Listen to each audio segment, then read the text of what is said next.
Olá, meu nome é Maurício Palota, eu sou sócio do Palota Martins Advogados e esse é mais um episódio do PMA Cast. Hoje a gente vai tratar do tema holding e para isso eu trouxe meu sócio, Marcos Martins, que vai aqui nos prestigiar com um pouquinho da sua experiência. É um tema que tem movimentado bastante o escritório e acho que é importante fazer um introito aí sobre o tema antes da gente começar propriamente o nosso bate-papo.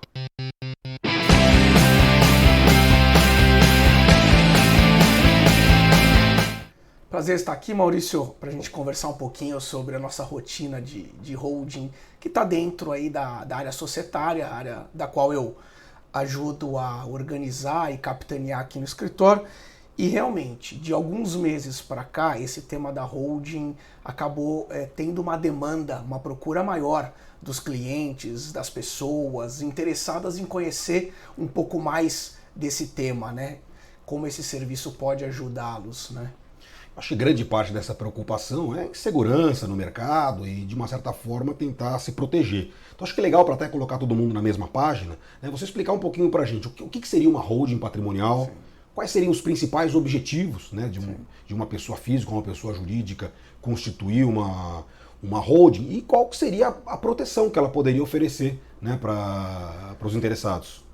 A holding nada mais é do que uma estrutura jurídica que tem o objetivo de centralizar um patrimônio, organizar um patrimônio, né? Seja para garantir algum tipo de proteção para um patrimônio que foi amealhado pela família, seja para diminuir carga tributária de forma lícita, ou também, e muitas vezes utilizada como forma de planejamento sucessório, buscando às vezes criar regras para passar aquele patrimônio de geração em geração.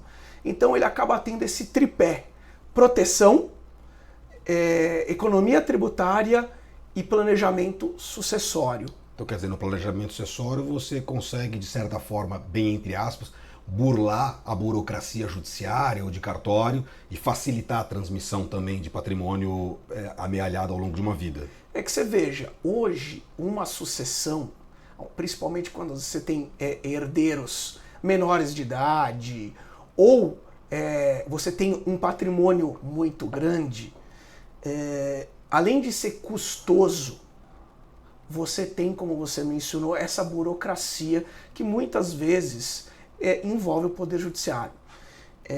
Então, além de você necessitar obrigatoriamente de advogado, você tem custos de cartório, você tem a própria necessidade de ter acordo entre os herdeiros.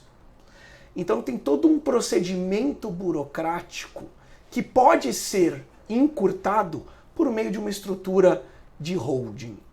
Ela não quer dizer que 100% dos problemas ou das burocracias vão acabar. Não, mas você consegue criar regras em vida para viabilizar com que aquele patrimônio seja direcionado para os seus herdeiros. Então, desde aquele seu patrimônio imobiliário, ou às vezes ações de empresas, investimentos financeiros que você tenha, tudo isso pode ser acomodado dentro de uma estrutura onde você pode, desde já, criar regras para viabilizar o acesso desse patrimônio pelos herdeiros. Então, quer dizer, isso tem que ser pensado em conjunto, obviamente, com um advogado de confiança, até para avaliar, né, a melhor forma de constituição de uma holding. Exato. Não existe uma holding de prateleira, onde você vai pegar um formato estabelecido e colocar para aquela família ou para aquela realidade. Pelo contrário, a gente precisa sempre entender qual é a necessidade da holding. Muitas vezes a holding por si só não é a melhor ferramenta. Pelo contrário, a gente tem que utilizar outras ferramentas em complemento à utilização de uma holding, como, por exemplo, um testamento, um seguro de vida, um plano de previdência privado, como um VGBL.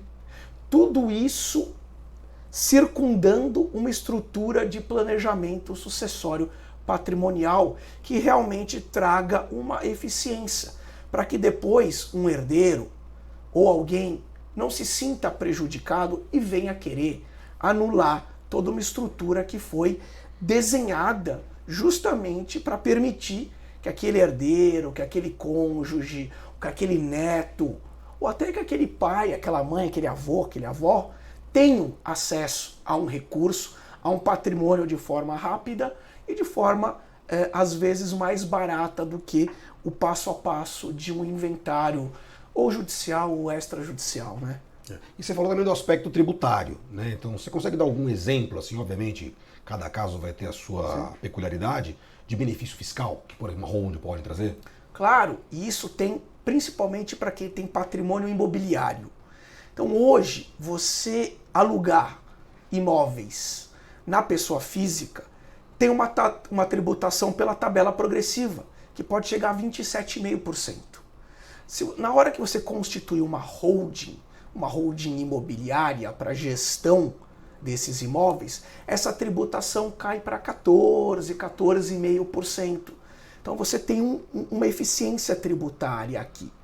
Se você compra e vende também imóveis, se for na pessoa física, você tem ganho capital, que vai de 15% a 22,5%, dependendo do valor do imóvel. Se você faz essa operação por meio de uma holding, essa tributação chega aí a 6,5%, 7%. Então você tem um ganho eficiente e lícito de tributos. Tá? Você tem, obviamente, que considerar na conta o ITBI que você vai pagar na hora que você tiver que capitalizar esses imóveis na holding. Você tem um custo de contabilidade mensal que você precisa manter. Às vezes você precisa alugar um escritório virtual para poder estabelecer aquela holding. Então você precisa fazer uma conta versus o patrimônio que você tem, o aluguel que você recebe em cima disso. Jogar isso no tempo para você maximizar esse ganho tributário disso. Então, assim, numa avaliação, obviamente, em conjunta com um especialista, algumas coisas vão ter que ser colocadas em consideração, certo? Dentre elas, eu imagino que também o tamanho do patrimônio, para avaliar se efetivamente aquilo faz sentido. Né? E um outro aspecto que você colocou, o momento, porque uma coisa é você iniciar uma holding e a partir dali a começar a amealhar patrimônio. Outra coisa é você já ter todo um patrimônio amealhado e você vai ter que transmitir isso para a holding para que ela passe a funcionar. Então tudo isso tem que ser colocado na mesa na hora de avaliar se há a estrutura mais adequada. Tamanho de patrimônio e o status hoje do patrimonial do interessado. Justamente por isso que não tem holding de prateleira. Você precisa fazer conta para entender se o patrimônio que aquela família tem justifica a criação de uma estrutura jurídica que tem, obviamente, um custo de implementação e um custo de manutenção. Então não é todo e qualquer patrimônio que uma holding alcança. Mas também não são só aqueles patrimônios milionários. Pelo contrário, às vezes 2, 3 imóveis, você consegue fazer uma composição onde você, através da holding, consegue solucionar algum tipo de benefício para aquela família. Muitas vezes ela pode ser pura e simples sucessória. Eu não tenho um grande patrimônio, mas aquilo que eu consegui, aquela casa na praia, aquele meu apartamento, aquela aplicação financeira, eu quero estruturar de uma forma para permitir passar isso para os meus herdeiros, sem ferir a legítima, sem prejudicar um filho em detrimento do outro. Por isso que a gente precisa, inclusive, olhar regime de casamento, a gente precisa saber se o pai ou a mãe tem um filho fruto de outro relacionamento, se existe uma dependência, às vezes, de um avô, de uma avó, se já existe um testamento. Então, tudo isso precisa ser calculado e projetado para você concluir se uma holding vai servir para aquele objetivo ou não. Até mesmo porque, como você colocou, né, tem esses 3 aspectos da holding, né? Então, às vezes eu tenho um patrimônio pequeno, mas que você quer proteger fruto, por exemplo, de alguma exposição que você tem da sua atividade empresarial, né? E mesmo assim faça sentido essa blindagem para fins de proteção.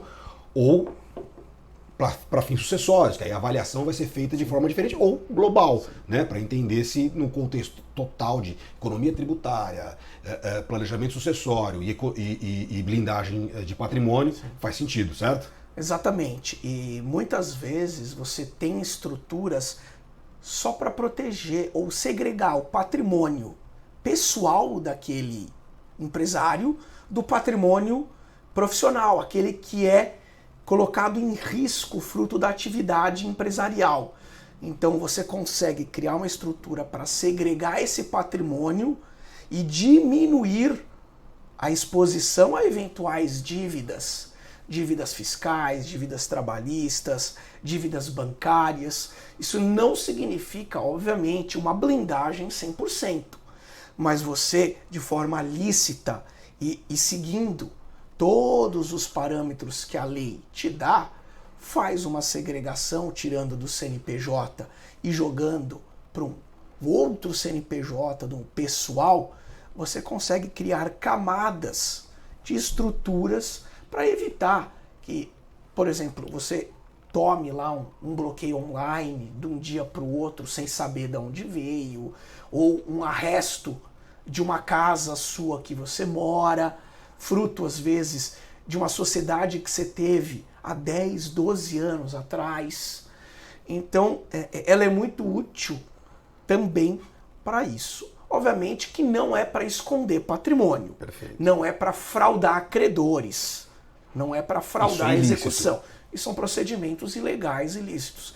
Mas você segregar aquilo que está vinculado a uma empresa e é o gerador de risco daquilo que você construiu para usufruir, isso sim é lícito, é normal e muitas vezes é desejável mesmo. Legal. E a gente escuta muito falar de holding, mas a gente sabe que tem uma diferença, né, entre a holding patrimonial pura e simples e aquela holding que é operacional. Você consegue, assim, deixar a gente mais a par dessas diferenças? Tudo que a gente falou aqui, basicamente, é da holding patrimonial familiar. Então, aquelas pessoas têm um patrimônio. Esse patrimônio é meu, eu quero usar, eu quero passar para outra geração, eu quero vender. Eu vou organizá-lo numa holding patrimonial minha. Aí você tem a holding empresarial, onde você pode constituir por meio de várias linhas de negócio. Às vezes você tem um determinado produto que você tem um sócio. Você quer desenvolver no seu portfólio um outro produto. Você vai precisar de um outro sócio. Você pode colocar tudo isso dentro de um guarda-chuva de uma holding, ela sendo a sócia dessas outras empresas operacionais com outros sócios, cada um explorando um tipo de produto, um tipo de serviço. E muitas vezes uma holding dessa centralizadora pode inclusive gerar economia e eficiência operacional. Por quê? Porque você pode centralizar às vezes custos administrativos, financeiros, de contabilidade nessa e ratear proporcionalmente para as demais, aonde essa holding pode ser a controladora desse conglomerado de empresas. Então ela pode ser útil também sob o aspecto empresarial, que não tem a ver necessariamente com proteção, com sucessão, mas simplesmente por arranjos negociais, tá? Então, é uma estrutura também procurada para quando você tem várias linhas de produtos com sócios distintos e, às vezes, custos comuns. Tá? Legal. Já estamos encaminhando aqui para o fim do nosso podcast, mas eu separei algumas perguntinhas que a gente já recebeu aqui nos nossos canais de comunicação, que eu acho que vai servir de alguma forma para desmistificar, né, a holding, porque muitas vezes as pessoas já pensam na ilicitude quando se fala em holding. Então, algumas perguntas que a gente já recebeu, que a gente já respondeu, né, e que a gente pode compartilhar aqui bem brevemente, com uma resposta bem curta,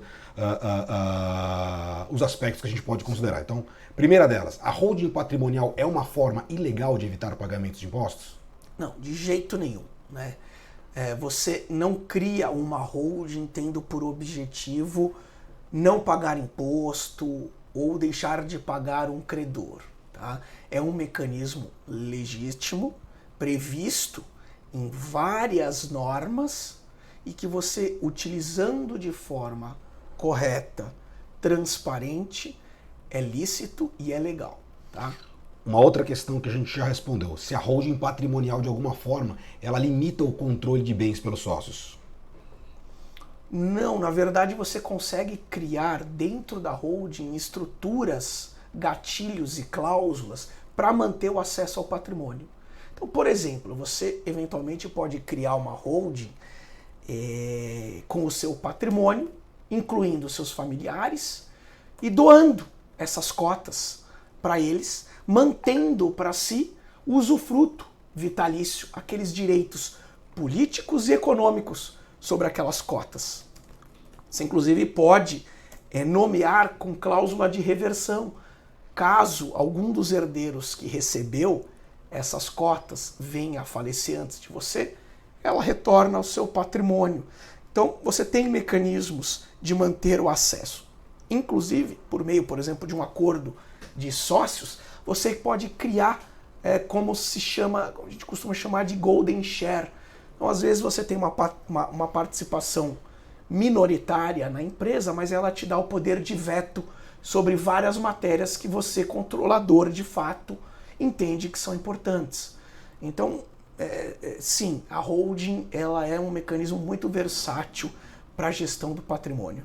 Legal, acho que pro episódio de hoje ficou muito bom. Obrigado aí pela participação. A gente volta aí a qualquer momento com mais um episódio do PMA Cast. Aproveito para convidar você a assistir ou a ouvir via Spotify os demais episódios que já estão gravados. E para quem ouviu até aqui, o nosso muito obrigado.